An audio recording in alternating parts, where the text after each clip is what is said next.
Welcome to the Eclectic Gamers Podcast. Today is Sunday, June 22nd. This is episode 248. I'm Tony. I'm Dennis. Tony, what's going on? Well, I'll start with one thing that's going on.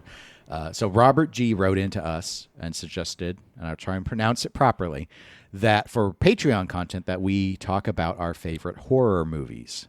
So that is what we will plan to do. We haven't recorded that segment yet. We're going to actually do that after we get done recording the main episode, but they'll be released at about the same time. So right. Just FYI, and thank you, everyone. If you want to support, patreon.com/eclectic_gamers. For as little as $1 a month, you will get, everyone, any tier gets access to that extra audio. But we've been planning to do one ever since we did the discussion about sci-fi movies. Right. To just have a topic. Like, it didn't have to be a movie topic, but horror is the one that came in. That works. So what's been going on with you? June is busy. Incredibly busy. Just so much stuff going on. I'm attending a tabletop convention this upcoming week. CanTCon. I'm going to CanTCon. I'm going. They've increased it. It's 4 days now. It's Thursday, Friday, Saturday, and Sunday. Wow. So I'm planning on it. I'm planning on attending at least 3 of those days probably. I actually have taken off work. I'm signed up to do some D&D Adventurers League on Thursday. I'm signed up all day Friday, all day Friday, playing the original 1977 Traveler. The Traveler where your character can die during character creation. Oh, really? Yeah. Wow. I guess your travel is pretty short if that happens. Right. You have to start over. So I'll be doing that on Friday because literally the first session is 3 hours of 4 hours of character creation, and then 4 hours of gameplay. And so that is my entire Friday is set up playing Traveler. I have nothing specific except for Saturday because I'll probably just go up and see what has open seats and stuff. Okay. When was the last time you went? Years. It's been at least 5-6 years. It was before COVID. Right. No, I went, I think, twice, though we're in the before COVID times. Yeah, I think it might have been 17 or 18. Okay. All right. Cool. Well, that sounds fun. So yeah, that'll be good. Otherwise, I'm so busy. It's award season. So since I'm on. I chair an award subcommittee for a work-related committee. I'm traveling all over the state this month doing inspections of places for award season. Nice. Well, it's kind of conference season for me. So I actually have a conference, in-state conference here this week that I'll be going to. So I'll head to. I think I leave Monday and get back Wednesday evening. So. That'll be something for me to work on. So, yeah, hopefully learn some stuff at. But otherwise, not a lot. Been working with my dad on his black hole project. Tony did test it again. Yeah, it broke again. Broke it. So, I broke it. Yeah, he locked a ball in the lower playfield, and it just all the sound is. It still let us put credits on the game, so it did so it wasn't like a full lockup where everything where you can tell where it's like everything's like frozen, but it didn't put in a new ball. It didn't. Yeah, the sound stopped. The flipper stopped. Yep. So it was basically we'll call it a medium core lockup. Plus the window, have a new window on it. That's going to be adjusted anyway. But right now there's such a lip that it's like it's Airball City. Yeah. Right now because it's like Galactic Tank Force levels of Airball City. It's an interesting that window to see the lower playfield has been interesting because there's quite a bit of wood damage on it from the past, and there are T-nuts that don't fit right, and anyway, we put in a new window just yesterday, but weren't able to get it completely level with the T-nut system that it has. So going to get some more. It uses some spongy washers to give it some bounce. So gonna shift to full on weather stripping to give it more bounce. And I had weather stripping, but not the right size. So right. More weather stripping must be ordered. But anyway, Tony is our guinea pig. If Stern should probably hire you because there's been a lot of criticism that they don't properly play test their games and then they go out in the wild and then you have things like X-Men doesn't plunge right and stuff. But right. If there's an issue, Tony will suss it out pretty quickly. Yeah. So I think it was as a ball 2 you figured this one out. Where it's that was ball 3. Was it ball 3? That was ball 3. I guess ball 2 was pretty short. Yes, because ball 2 I just drained immediately. Oh, yeah. Well, that is black hole. Yeah. That's kind of how it goes. Speaking of pinball, though, let's go ahead and move over into the pinball section. We have one really big topic. We have another new game. Tony? I am in shock. Especially June. Who would have thunk it? Yeah. Nobody thunked it, but here we are. So Pinball Brothers has revealed Predator Pinball. And I have a link in the show notes to a Pinball News article. Has a lot of nice photos. So if you want to go and read and explore all of the imagery, that is where you would obviously need to go, or go to one of the other news sites, because we can't. A picture tells 1,000 words, but we can't paint a picture with words. We could kind of no, it doesn't work. No, it doesn't work very well. So anyway, there's only one model. It's $10,995. So, okay, it's an $11,000 game. However, there is a trophy package. And in our internal images, like one of the first images I have for you, Tony, you'll see all this green trim. That's the trophy package. So the trophy package adds another $1,495. So $1,500. So trophy package version is going to be $12,500. Versus the $11,000 base game. The trophy package adds in green side rails, hinges, legs, the lock bar. So that all gets that green color.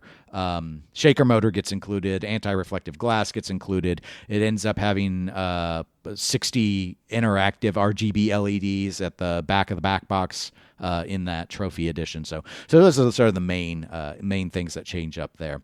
In terms of design, the playfield is a collaboration done by Peter Dahlman, Daniel Jansen, and Andrea Pedretti. The art, and by that I mean the playfield art, cabinet art, backbox art, that's Arich Lawson. The video assets were done by Kelly Mazurowski, and software is done by Brian Domini. The game is a wide body. It's not a standard width. It's a wide body game. 3 flipper layout configuration. You'll probably notice when you start looking at the art package that none of the actors are in the art. It's very Predator oriented. Very jungle oriented is probably a better description of that. According to Pinball Brothers, they have said, and there's been some footage. It's been weird. There's some footage. I've not gone and seen it. There was some footage that came out that. Well, let me put it this way. Let me backtrack a little bit. Let me rewind. So Pinball Brothers says they have the full movie's video and audio assets. However, they are not allowed to use close-ups of Arnold Schwarzenegger. So they don't have the full assets. No, they have them. But they're not allowed to use them. They're not allowed to. Yeah, I mean, that could be a way to say so. Or you could say they have almost all the full video assets, and they have all the audio assets. The issue about Arnold Schwarzenegger, and the Pinball News article explores this in more depth, but it's not actually related to the pinball machine. They were not told, sorry, pinball machine people, you're not allowed to have close-ups of Arnold Schwarzenegger. There is legal dispute going on involving the ownership of the movie, Arnold Schwarzenegger's rights, and some stuff there that basically there's a licensing dispute that for the time being is preventing close-ups of Arnold Schwarzenegger with Predator stuff in general. So, and this is just a side. This is one of the many collateral damage side effect impacts that have happened. So it wasn't specific to their deal. They've noted that if that licensing dispute gets resolved, they may then be able to put in the close-ups of Arnold Schwarzenegger. The reason why I'm stressing all of this is I know some people were confused because apparently they saw video footage where there were Arnold's I guess it depends how you define a close-up, but people were interpreting it as, this seems like a pretty big close-up of Arnold Schwarzenegger. I have read, again in the Pinball News article, that footage was not a licensor approved.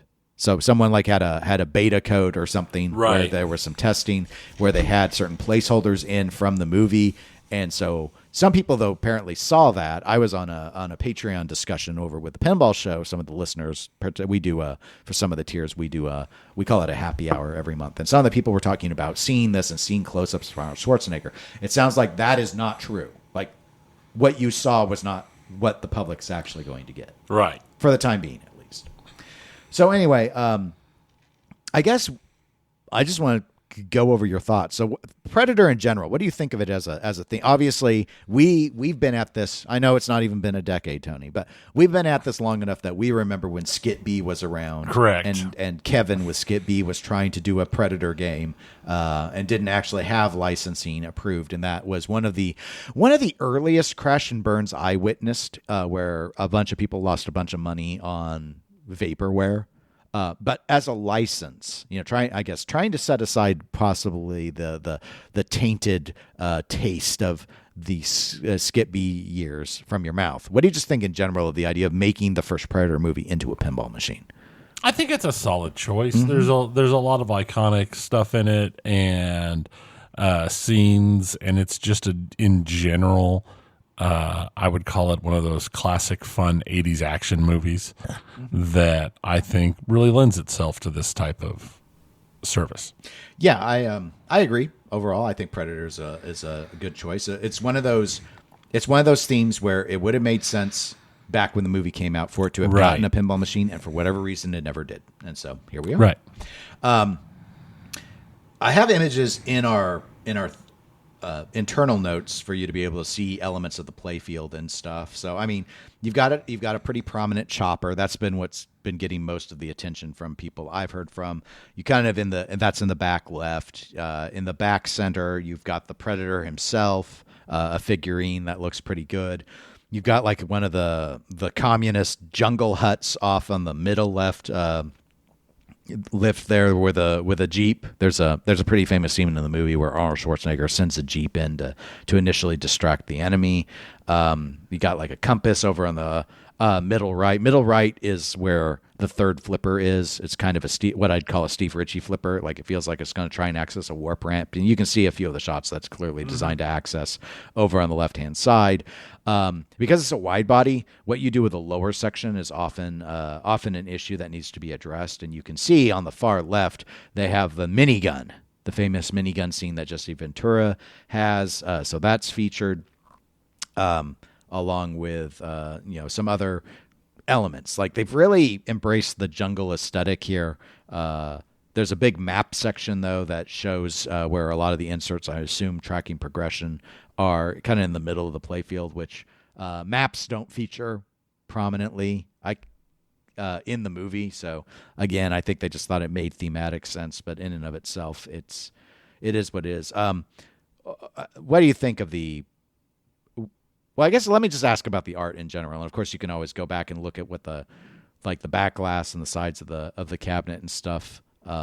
I mean, what's your take overall? I'll go ahead and start this time and say I think that the cabinet and back glass. I think the back glass looks decent. Like this approach featuring the Predator, I think makes a lot of sense. I think that looks okay. The sides of the cabinet, it has the famous font of the Predator logo. It's a little more basic. I don't love it, but I think thematically it's fine. By the coin door, front of the game, I don't like at all. I think it looks very barren from the shots I'm seeing, where it doesn't feel like enough space was fully used. I do like the "If it bleeds, we can kill it" line printed at the bottom of it, though. But overall, I think it's a competent package. I think, I don't think you're wrong. I think it's competent. I do think that the green of the upgrade kit goes really nice with the package overall. Yeah, the metal trim does look pretty good. It's I like that they went with this really deep forest green. Right. I like that. Like the start button has the triangle or the little triangle pyramid thing around it, and on the upgrade package they did the same thing, but as metal cutouts around the flipper buttons. I kind of like that. I think overall, like when you look at the playfield, it's competent. It's fine. Yeah. It doesn't jump out at me other than hoping that they have really good flickering, flashing lighting set up for the minigun, so that goes and looks real good. Yeah, I for a movie pin, this lots of plants. Now I'm on the playfield. Lots of plants and the skulls. Again, it's okay. To me, when you look at it, you see lack of asset allowance. Yeah, not being able to show, Carl Weathers, Billy, Dutch. Just like The Predator off on the right with his face, I do like in the middle of the playfield. I think the skull usage was smart. The map takes up so much space. It does. I get it. I get it. But it eats like the entirety of the.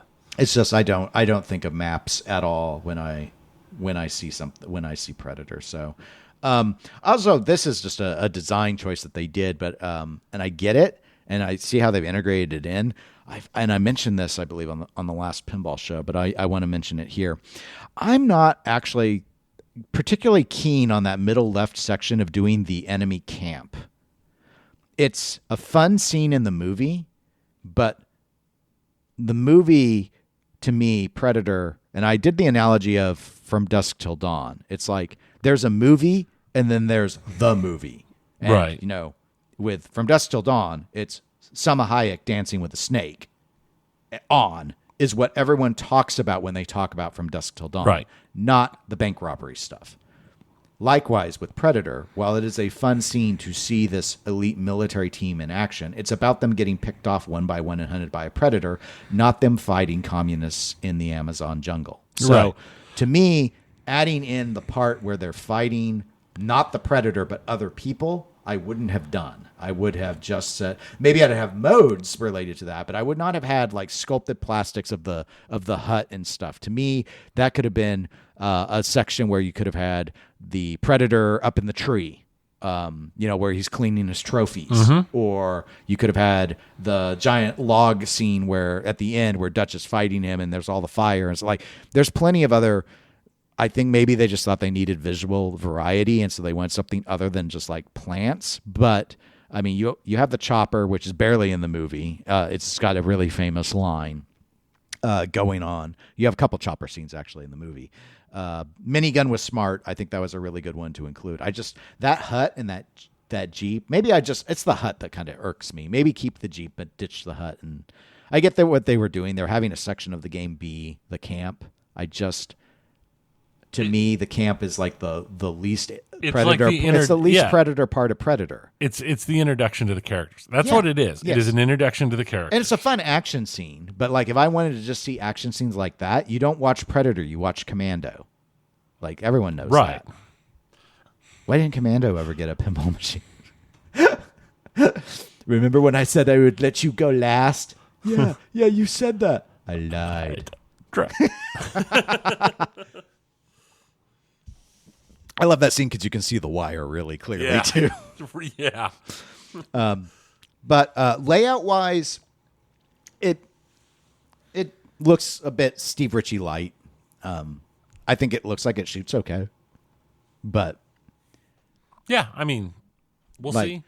Possibly flowy. I don't know why we're doing little loops and stuff with the wire forms. I suppose to provide more visual interest to what otherwise looks like a pretty straightforward layout. Yeah, that one little loop to loop circle, not loop to loop, but that little roundabout in the back right? Mm-hmm. Yeah, that's what I was thinking of. It looks like it just would slow the flow down, but while you wait for the ball to. And maybe they felt like they needed to. Like maybe it's Oktoberfest had elements like that where I was like, are you deliberately slowing the ball down, trying to give us some more time to think about the shot or give people a break. And some designers do like to do that. So that could very well be it. I do like the Predator. You mentioned it on the apron, the Predator's countdown wristband being there. That's pretty cool. Yeah, I like that. I think that was a good touch. Overall, like the sculpts and toy usage here looks pretty good. Like it doesn't feel, they clearly to me went and said, we don't want this to feel like a bunch of flat plastics. Like the minigun sculpt, the Predator sculpt in the back, even the hut that I don't care for thematically, sculpt of the Jeep, sculpt of the chopper, which the blades spin on the chopper. I was going to say, but do the minigun barrels spin? I didn't check to see if the minigun itself spins, but yes, the minigun's fun. The little skull sculpt, like over on one of the far left ramps, the one near the Predator, looks like it's got. I think he's probably holding it in his hand. It's like they've got some good stuff. The toys are nice. Again, really good use there of the theme, but yeah, I do wonder with that skull sculpt It looks like it's sticking out over the playfield. Yeah. I wonder the angle. I wonder if you're going to catch it. Angle wise, I'm going to assume that the ball doesn't go any higher than the rail that you see for the ramp. So I would assume so. It's an interesting angle with the camera, so it does make it look like it's in the way. So, are you going to buy it? No, I'm not buying anything. Oh, okay. I mean, I don't have any room. Oh, but if you had room, would you buy it? I'd have to play it first. It would See, not. That's the right answer. Here's the thing: without playing the game, it's not the top of my list. If I was gonna just walk out right now and go buy games, it'd be the same ones it's always been: Godzilla and Attack from Mars. Okay, yeah, I'm curious about this. It looks like Queen was not great. And we're speaking Pinball Brothers games. ABBA we didn't play. We probably should have, but we heard it wasn't great and it didn't look great. Right. This looks like it will play okay. So we'll see. I'm curious about it. And even without the close-ups of Arnold Schwarzenegger, it sounds like as long as the clip integration is well done, you'll probably feel like you're playing the movie, even if the playfield itself doesn't look super duper much like the toys look like the movie, and then the playfield art looks like a map with the jungle around it. It's the map. Right. The map. I mean, the map. I'm sure makes thematic. Again, it's not like there wasn't a map. I think there was a map in the movie. It's like people don't like. Nobody cares. Yeah, thank you. Nobody cares. It's like the map in Harry Potter. That's got more prominence. Yes. Like the one. I don't know about doing a CE edition where we put on the side rails, like, I solemnly swear that I'm up to no good. Like, maybe. That is a huge Harry Potter thing. Is it? It is. Okay. So, you see, they know, and I don't because I don't know Harry Potter. But I want to transition to that. Okay. So, and congratulations to Pinball Brothers for getting a new game out. I will go ahead and say that. I want to transition to Harry Potter. Tony, because you may not have heard about AI Gate. Mr. Potter. I did. I actually saw it pop up in a thing, and I read a little bit. Okay. So, all right.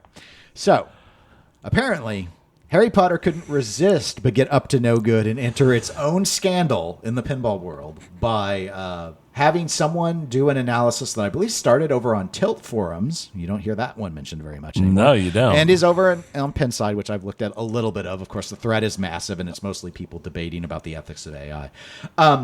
But apparently, significant AI usage is apparent in the review and analysis, and most people are not denying, like when they go into it, that AI assets were significantly used, I believe, in the lower two models, like the arcade edition and the middle edition, for the sides of the cabinet. But whereas Mina Lima or whoever the name of this firm is, don't think there's been anything found in their art for the CE. Their giant custom job that makes it look more akin to the books. Because the playfield is the same in all three models, there's AI art in the playfield. And we're talking... most of them are small areas, but when you zoom in, it's like Henry has 6 fingers. There are finger issues. There's a dragon whose nostril got turned into an eyeball. That's probably the most prominent one because it's not the smallest dragon in the world. There are situations where hair doesn't flow properly and then starts to clump up, and like some of the analysis has been this particular AI tool likes to do this with hair. Here are some examples, and just show like it's been interesting to see. So most of it is fairly subtle. Like from a distance, you probably wouldn't pick up on it on most of them, but it is clearly pleasant. And most of the debate has been sort of twofold. One, much like we talk about in video games with voice acting and all the rest of it, the use of AI to replace human labor and the pros, the cons, the idea of artists using AI to help them as yet another tool, just like filtering in Photoshop. There have been a few people that have tried to defend this, saying that they think it's filtering and not AI. It's AI. They're wrong. I mean, there's probably filtering too, so maybe they're getting the things conflated. But I'm not aware of I'm not an art expert. But again, the person has been able to demonstrate in their review which AI tool does some of these particular things.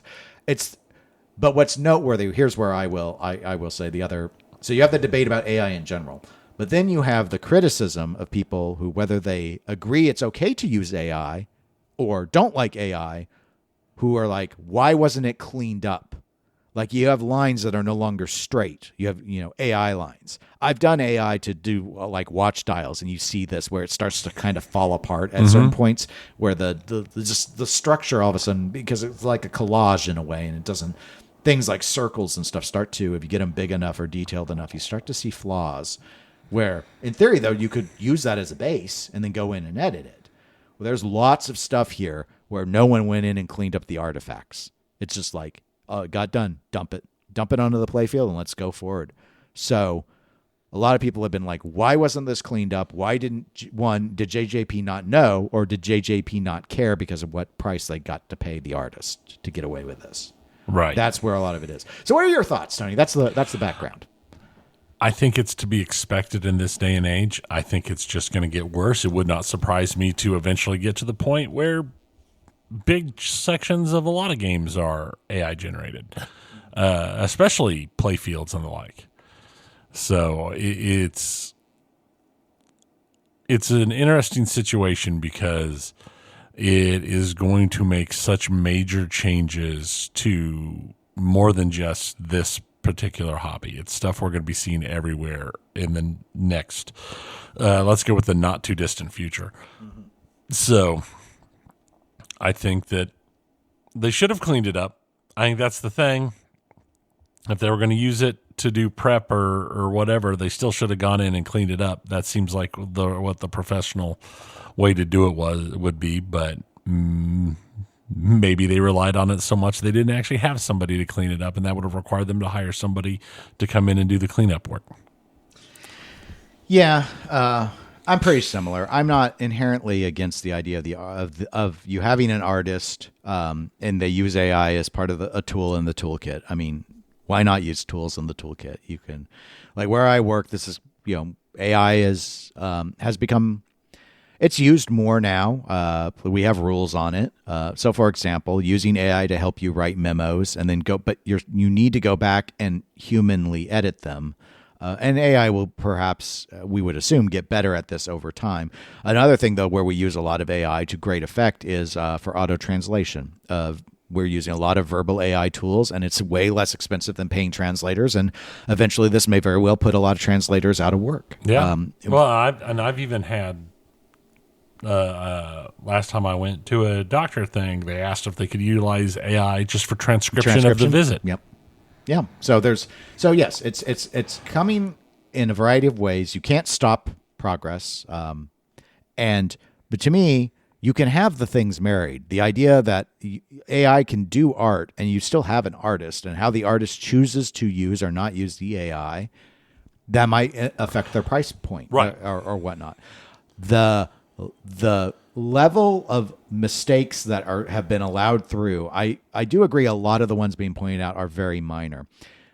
For a $10,000 to $15,000 product, this looks overly sloppy, and they should have either expected more of the artist or paid more to get, there's using AI to help, and then there's using AI to do turning the job. in the work. Yeah. And if AI was good enough that it wasn't a problem, we'd have a different debate. But right now, what was shown is sloppy. It looks bad on the Cadillac of pinball. JJP prides itself as being the best at putting together a visual display. And I think at this stage, people will say, at least in this game, it's not true. Right. There's a lot of errors in here. And at least like a giant, ugly Nedry hand on Data East Jurassic Park Pinball, at least it was someone who tried.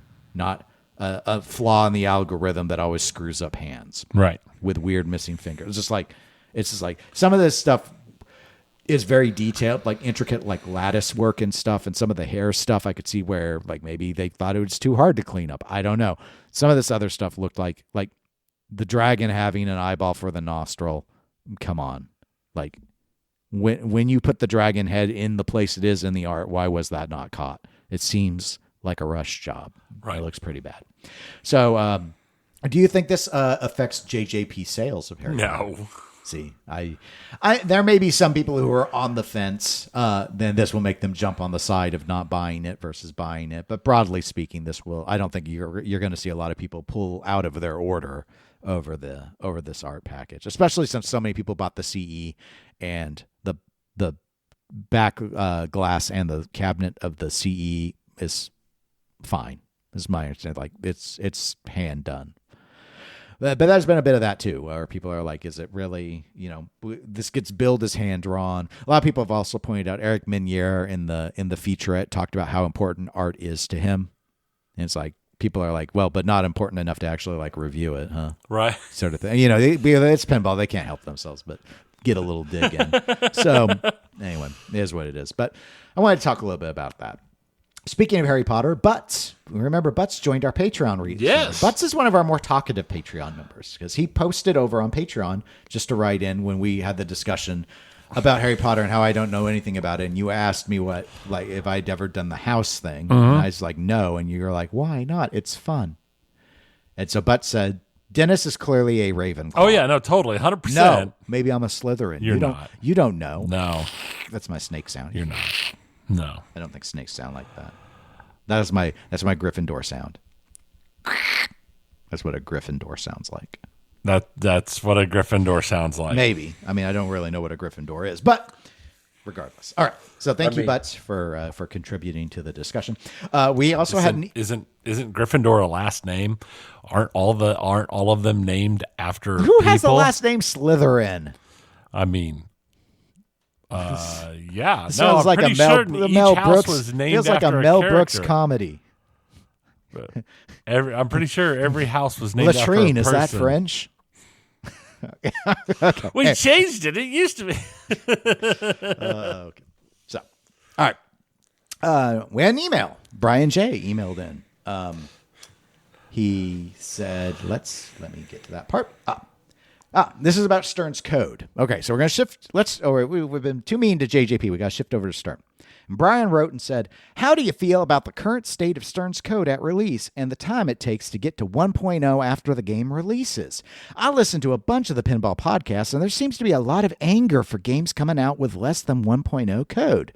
Personally, it doesn't bother me that Stern releases with very early code and is essentially beta testing it on us. For me, this mostly leads to better final code when it does reach 1.0. A bigger issue would be when Stern puts out a game that physically is not ready, and then they have to figure out a fix to something that should have never made it out the door. Code is an easier fix than a layout or a mechanical issue would be. Brian. Well, thank you, Brian. All right, Tony, what's your take on code? I think some of what Stern considers like 0.8 code is more like 0.4, but... So you don't like the numbering convention? Well, I just think maybe some of it is a lot rougher than their opinion of it is. Okay. Because there's been some of their releases where the code has felt less like beta testing and more like alpha testing. Like, hey, I knocked this together last night. Let's go ahead and just throw it on the machine and send it out. But I do agree code updates and code fixing is a lot easier than trying to deal with a layout or mechanical issue. There's no way around that. I feel like that Stern's big thing here is actually, I would almost call it monetary. It's more of they have their coders targeted on bringing up towards 1.0 and beyond on the more popular games. So if they drop something that's at 0.6, 0.7, 0.8 code before when the game drops out and the sales suck, they have the code team concentrate on something else. And instead of having them working on something that's just not selling as well. Right. That's why you sometimes see games that'll have a code update, a month or two after release, and other games that are in way worse shape might not get a code update for a year or more. I've seen that more so with other companies than Stern. JJP and finishing up Pirates of the Caribbean is kind of sticking in my mind, though. That's probably why I'm thinking that. Very valid. But yes, I would say, of course, in regards to what you said, and Brian, that yes, the fixing of the physical is a bigger issue when that comes up. It comes up less often, thankfully, but we have seen some case in points where there have been concerns. X-Men on the Plunge was one that came up. The one that always sticks with me is Stranger Things and the Demogorgon that couldn't eat the ball. And a lot of that is Stern just does not play test these on location. And I actually am pretty skeptical that they put a tremendous amount of play testing. They must to some degree, but with all the various Whitewoods and versions that they do in-house, it's just like there's stuff that gets to production that sometimes seems a little like, how in the world did you not catch this? But that's really not his main focus of his email. Broadly speaking, about the state of Stern's code, it really varies by game. So I understand people who are frustrated that games come out without 1.0 code. However, maybe this is because I've just played so many video games and been in the video game world for so long. The same debate has come up there.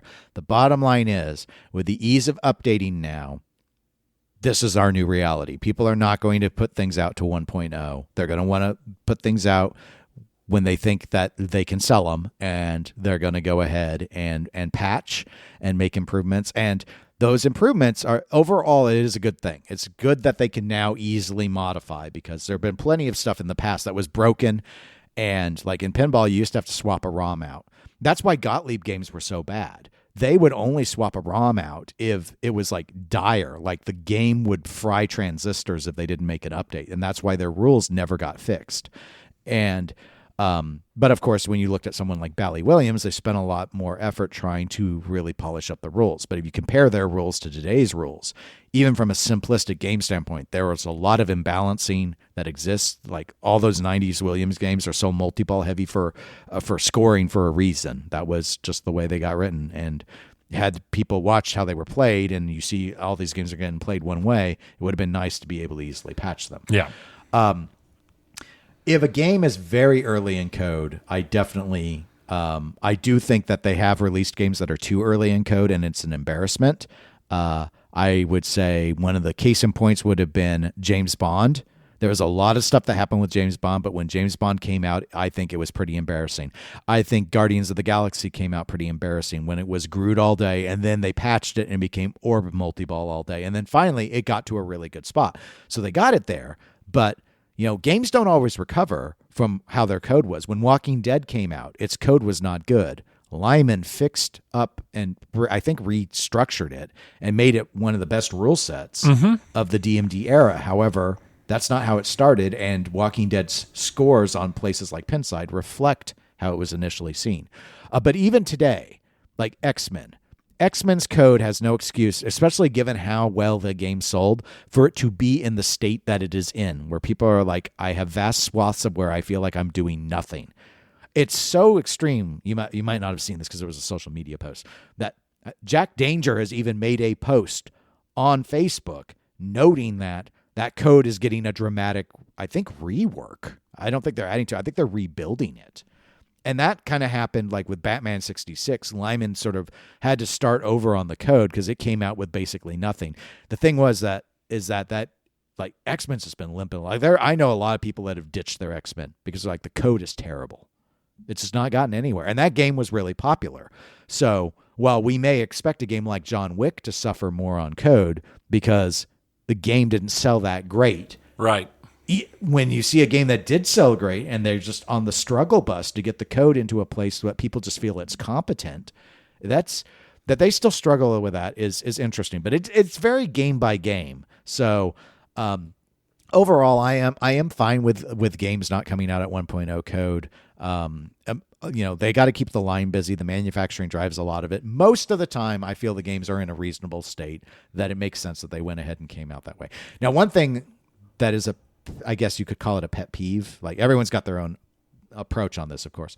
One of the things I do not like, or I shouldn't say like, I don't agree with, is those people who say they like that the code isn't 1.0 because it's like getting a new game every time they update the code.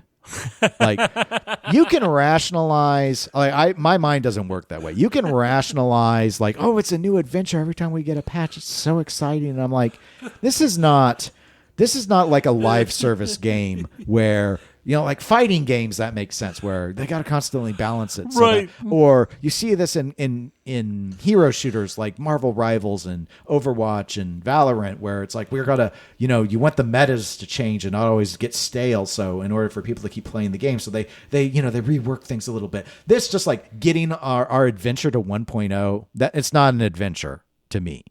That's just a part of the tedium that you end up having to put up with.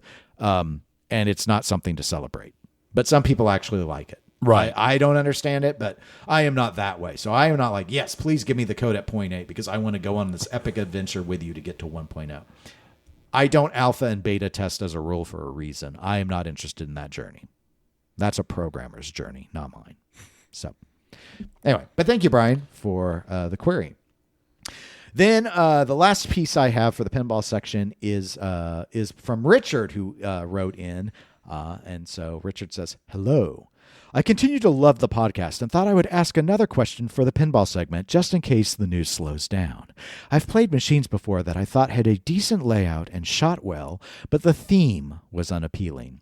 If you could retheme the following machines, what would you change them to? He then lists us 9 games as follows. 1, Iron Maiden. 2, Elton John. 3, Hot Wheels. 4, Dialed In. 5, Houdini. 6, Barry O's Barbecue Challenge. I think he's trolling on that one. 7, Oktoberfest. 8, Legends of Valhalla. 9, Galactic Tank Force. But he does actually, he's got his own idea, so he shares the following. I'd do the following. Iron Maiden to Stargate or The Mummy. Elton John to The Muppet Show. Rolf on piano, Pigs in Space Rocket, Tiny Miss Piggy Dancer. That's actually very clever.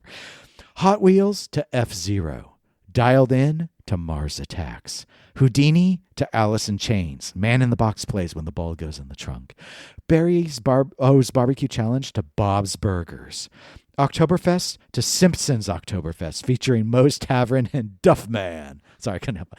Duffman, why are you still here? Legends of Valhalla to Assassin's Creed Valhalla.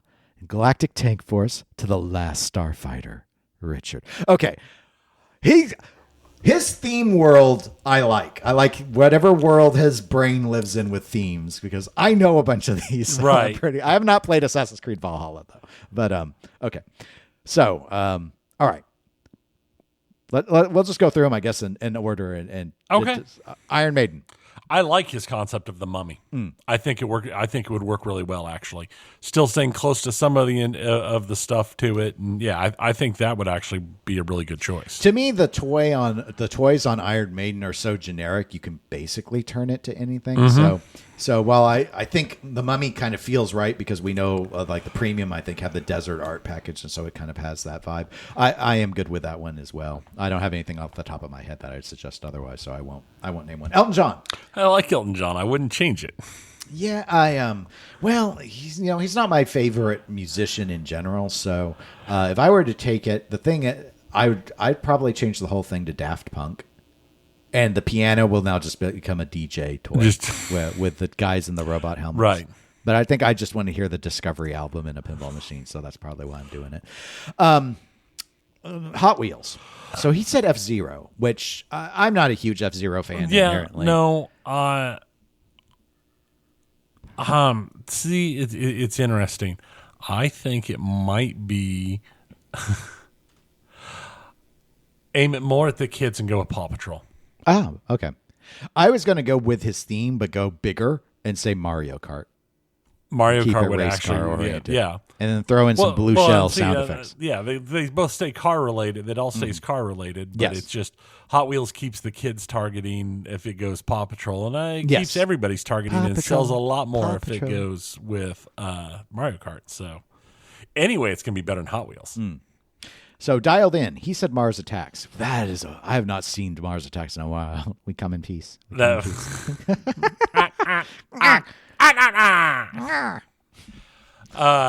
do like it.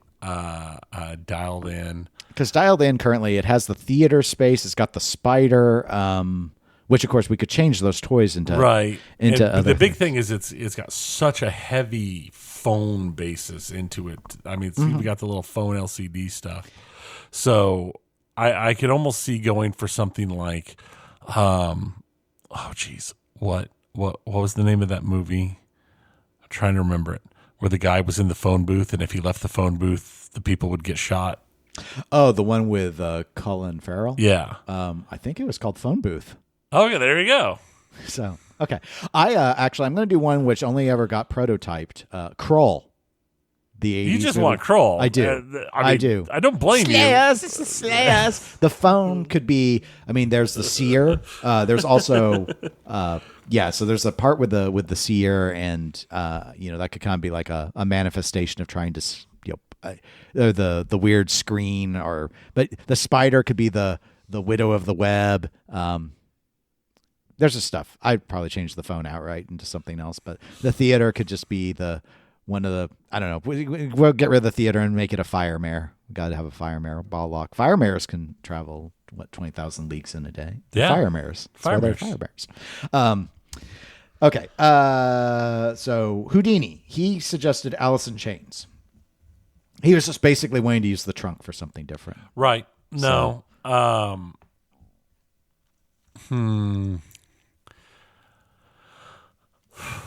I've got one where I'll use the trunk too. The Prestige. Oh, and it keeps the magic theme. Mm-hmm. Yeah. That is good. That is good. I was thinking of keeping the trunk and doing Wheel of Time, but it'd be the book because the TV series got canceled before it got that far. I just saw a headline, one of those headlines at the bottom of one of the news sites, and it was just like, still upset about Wheel of Time getting canceled here. So I just scrolled past because I'm like, no one's upset. No one's Wheel upset. of Time being canceled. So this is nonsense. AI probably wrote it. Nobody's upset. Nobody cares. Nobody cares. All right. His number 6 was Barry O's Barbecue Challenge to Bob's Burgers. Bob's Burgers deserves better than Barry O's. And that's the thing. Now, I want to say, look, Richard, so much of this has really impressed me. But that you think that Barry O's layout is good. Have you only seen the photos of it? It's not the worst layout, but no. It's really not worth retheming, I'm afraid. There's not a lot going for it that I think is strong. Whereas like Galactic Tank Force, which you mentioned, there's something there to that layout. Right. But okay. So Barry, all right. So let's assume that, or we don't want to do that to Bob's Burgers. What would you do? All right, for me, I was like, all right, it's a tribute to Barry Osler. Make it spaceship. He had space shuttle. He had space station. Just call it spaceship and theme it space-wise so that it at least plays up to something that people really liked that he worked on. That'd be what I'd do. Okay, that works. I don't know. Trying to. You want to make it fun? Then do it the Lego style. Spaceship.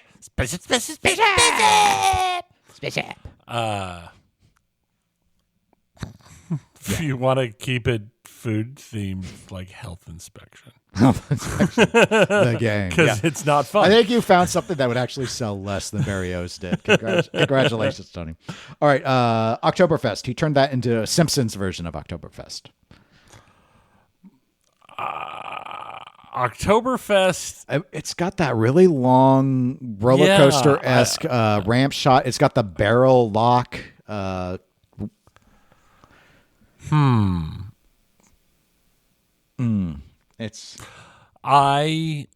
know what? I would retheme it into a straight up Weird Al polka theme from all of his polka versions. So it's like that. Okay. But unlike the actual Weird Al game, it's only the polka based songs. I see. Very limited. A much smaller license, too, which American Pinball would appreciate. This is tough for me because I never cared for Oktoberfest layout, and I'm really struggling to think of anything that I'd want to do with it. But I do want to give an answer. So, my first instinct was just to use the barrel and stick a dwarf in it and call it Hobbit. But the Hobbit movies don't deserve pinball machines, and of course, I already got one that they didn't deserve anyway. so I'm kind of ruling out from there. There is. Do you know the story or have seen the movie The Other? No. Okay. It's a book, and the movie's from the 70s, I believe. And there's a. This is so inappropriate. This is a terrible idea. It'd have to be a spooky game. there's a person who is stored in a wine barrel, like drowned in a wine barrel, and they're found, and it's a very small part of it, but that's what would turn the barrel into. And then the rest of it is just a bunch of like tragic deaths that happen around this farm. So maybe there'll be the pile of hay which has a pitchfork in it that a kid who has his glasses off jumps into, and I don't think I need to go any further. Right. It is a good story. The movie, it's very dated, but the book was a book I had to read in high school, actually. And I was like, wow, this one's actually really interesting. It's very dark, but I enjoyed it. All right. So, okay. That. All right. Then he had Legends of Valhalla to Assassin's Creed Valhalla. If you're going to go with the Norse theming, I think God of War is better. Okay. Yours will definitely sell better, but I would say we're going to go with the Norse theming. You know what? Screw it. Get Antonio Banderas to do the call-outs to 13th Warrior it. I mean, there's a deep cut. That's a deep cut. That redeems me from the other. People are very approving. And then Galactic Tank Force to the Last Starfighter. I can't improve that. No, that's great. Yes. That would be awesome. All right. So, all right. Thank you, Richard. Hope you enjoyed our answers. Tony, we're ready to move to the video games. What's been going on? Well, I know one of the things that was going on because we did it right after we finished recording last time. The Xbox Game Showcase started like an hour, not even an hour after we stopped recording last time. So we sat here and watched the whole thing. Yes. So that was interesting. The big thing in my mind is congratulations. Xbox is finally getting Final Fantasy games. That moratorium has finally ended. And it didn't quit because like Final Fantasy 16 was available like when the showcase happened. Yes. And the 7 remake will be out this winter. Mm-hmm. So congratulations to Xbox. They get Final Fantasy. I don't know if it's actually going to help them any now, but maybe probably not. But probably not. But what about a handheld unit? Would that help them? Maybe. I don't know. It's weird to me because it's a third party branded handheld. Apparently that company already has handhelds. It does. It's Asus. They already have a series of handhelds out there, and this is just an Xbox branded version of that one with Xbox controls. Do you know? Okay, I was going to say, did they move the controller sticks to be more Xboxian? It's got Xbox style controls. I don't know. I mean, I don't. When I travel for like conferences and stuff like this week, I don't pack my Xbox to spend any time. But would you if you had a travel one? If I had a travel one, I would probably throw it in the suitcase. But since I don't, I don't. Right. But I don't know if I'd use it enough otherwise to justify the purchase. Correct. And that's my thing. That's like, I mean, I have a Switch and I don't even know where it's at. It's like I'll just play a phone game if I'm traveling is what and normally if I'm traveling, I'm doing stuff. Yes, I'm honestly, every time I think, oh, well, I could do this in the hotel, I'm usually tired. Like, it's like, do conference stuff, go do work emails after the conference stuff ends until it's a little bit later, and then people want to go out to eat or drink or whatever, and so I'm out on, I'm not saying I'm popular. I'm just saying, like, this is what everyone does. It's right. Like they go out and socialize. And so then you get back and it's like, I don't feel like doing anything else. Or there's more work I still had to get caught up on. So right. It's just sort of what so normally what I end up doing is like just throwing up like a movie or reading or something. I do. Yeah, that's what I typically do. Okay. So yeah, the new Asus handheld. There was that. They did a huge look afterwards, and then they opened up pretty early with trailers for Outer Worlds 2. I want this game. I do so too, much, but oh my God. I loved Outer Worlds. Outer Worlds is great, and Outer Worlds 2 looks amazing. I like how they're really just leaning into, well, we do sequels, and this is a sequel. And yeah. Yes, it's just going to be more of everything you like. Is anyone, Tony, going to take the perk Kleptomaniac? They have like these penalty perks where you get an advantage, and then there's bad things that your character, bad things that come along with it. And there's one, I know no one cares, but I'm going to mention it, where it's like you get some sort of enhancement, but when your character looks at items like in shops or wherever, just occasionally they'll just grab them.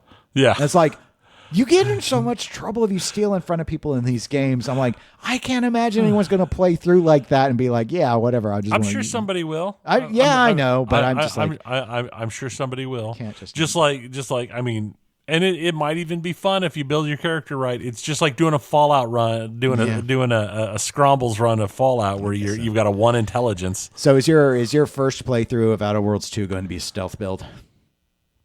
I hate to say it. Normally, I do a stealth tend sniper to favor build. the stealth distance killing mode. That is how I tend to. Yeah. That said, like my most enjoyable Fallout New Vegas run was when I was basically making a Scrombles run. It was a 1 intelligence melee guy. Yeah, that was a change up for me. Where with the first Borderlands game, I played the melee guy, which I don't normally do melee builds, and I was like, yeah, it was fun. It was fun just to punch everything. Just punch. Yeah, just punch. I'm gonna punch. I'm gonna punch you in the face. So I enjoyed the showcase just because they went so in depth on Outer Worlds too. And they also the other one they went super in depth with was Grounded 2. Yes, which you had some familiarity with Grounded. I've not played it. I've had a lot of people I've tell me remembered I the should. name, and that was about it. Yeah, it's Honey, I Shrunk the Kids, the video. Yes. Game. Yeah. So With no, Outer Worlds is going to be $80 standard edition, $100 premium edition, but it'll be out at the end of October. Okay. Other big things with Grounded 2, they're calling it Persona 4 Revival, so it's just like the Persona 3. They're just updating the Persona games for modern systems. One that surprised me, the trailer is what surprised me, because it wasn't until the end of the trailer that we found out what it was. That the whole time through the trailer, we were sitting here like, this looks really cool. It was freaking Call of Duty Black Ops 7. Yes, the trailer was so strange. It was like Matrixy, and I was just like, this is a really interesting story. And Call of Duty I haven't played a Call of Duty in a long time. Right. They used to have some interesting single player stories. I've never got into their multiplayer, so I was always more of a Battlefield person. But that actually got me interested in maybe where it's going with it. I guess, is it going to be like a near future or a far future? I don't know yet. I don't know. It'll be interesting to see. But the trailer definitely was very interesting. It was probably the most interesting Call of Duty trailer I've seen in forever. Mm-hmm. So, Beast of Reincarnation. It's just, to me, it's made by Game Freak. It's like Game Freak is making something other than a Pokemon game. Yeah, but still with beasts. It's still with beasts, but it's like a post-apocalyptic, sort of, which puts it almost like, it's like machines and mutants run wild. Yeah, more type Digimon thing. than Pokemon. Right. It's just weird. It was just weird to see Game Freak pop up when they're showing a trailer for something, because it's like, well, Game Freak does Pokemon. Athalion looked interesting. It's like a space survival game, but it's I'm assuming going to be halfway decently hard on the sci-fi, since they're working with the European Space Agency for their as part of it. So they're going to be somewhat hard, I would assume. Probably the one that interested me the most was Clockwork Revolution. That looked really interesting. It reminded me of like the Dishonored group in terms of the art style. Yeah, it's like that. It's a steampunk RPG shooter thing. Yeah, with like time travel and stuff. And and I've played a few other time manipulation games, and they generally have actually liked them. On paper, I always think I won't, but when I've given them a shot, I have enjoyed them. It's because you just keep changing time until you enjoy it. That's right. They were once again one of the multiple of people that have announced over the course of the last few months that, yes, Hollow Knight Silksong is coming this year. And it was followed up by the Hollow Knight Silksong developers coming out saying it will be out before the holiday season, and it is not an exclusive. Okay. Because the Silksong is one of the things they showed on the handheld. Yes. The Ally. Yes. The Xbox Ally. I still never beat the final boss in Hollow Knight. I should try again. It's been like 4 years since I tried. Try again. And they're going back to the vault, and they're pulling out Gears of War. Yes. Yeah. They were so iconic. I enjoyed that game. Yeah. That game did real good for a while. Yep. All of those games, and then they started dropping. Yeah, they had the one Judgment or whatever that I don't think did very well, and then they tried to change the cast, and you know how it is. It's like Marvel trying to change the cast. People don't get attached. They don't want a new Cap America. They want old Cap America. They don't want a new Iron Man. They want the old Iron Man. Right. They're very particular. People are particular. Well, last time we talked about the Embracer Group and their changes, or there might have been the time before. Lars Wingfors, the CEO of the Embracer Group, after having laid off all those people and driven through all of these changes, is stepping down as the CEO and becoming the executive chair of the board. Okay. Which I don't know how much different that is. Well, I would assume it'll probably mean he's not going to run the day-to-day, but the general direction of Embracer Group will be heavily influenced by his board status. But normally the CEO is the one most responsible for the decision-making. And the deputy CEO is taking the CEO slot. Okay. So the big thing is, after almost a full year, SAG-AFTRA, the video game strike, is over. Yes. They signed they announced and are signing a tentative agreement, and SAG-AFTRA has put out that voice actors can go back to work. Do we know what's in the agreement? They released copies of it. I did not go through it in depth. Okay, but they were happy enough with the AI stuff that they're going to accept it. The AI was the big issue. Yes, that's been the hanging up point. Now the question is how many of their people have lost their jobs forever anyway because of the strike? Because I know a lot of the stuff that was being made not in the U.S. started changing voice actors a few months ago because they're like, we just can't wait any longer. So we'll have to see. And there was that whole big thing about Borderlands and possibly being $90 or $100. Yeah, because it's Borderlands. Yeah, and Randy needs his money. And Randy said, "Well, no, just because it could doesn't mean I don't set the prices. I don't know." Well, the price is going to be $70. And Randy was all like, "This is great. $70 is great. There's going to be a lot of DLC. Some of it'll be free. This is great. It'll be great value." A lot of value. Wow. Now, please ignore how Borderlands 3 was just not that great of a game. Just ignore. Please ignore please. And the movie. Please ignore the movie. Don't ever remember the movie. Where everyone was miscast. Even the claptrap was miscast. What movie? Everything was miscast. There was no movie. I still need to see it because it's so terrible. I want to know if it's worse than the Minecraft movie. I bet it is. I bet it is too. Because at least in Minecraft, first they mine, then they craft. First we mine, then we craft. See, that's why you went Minecraft. Yeah, Minecraft. God. Titular line. I'm so sick of all of these Star Wars. Yes.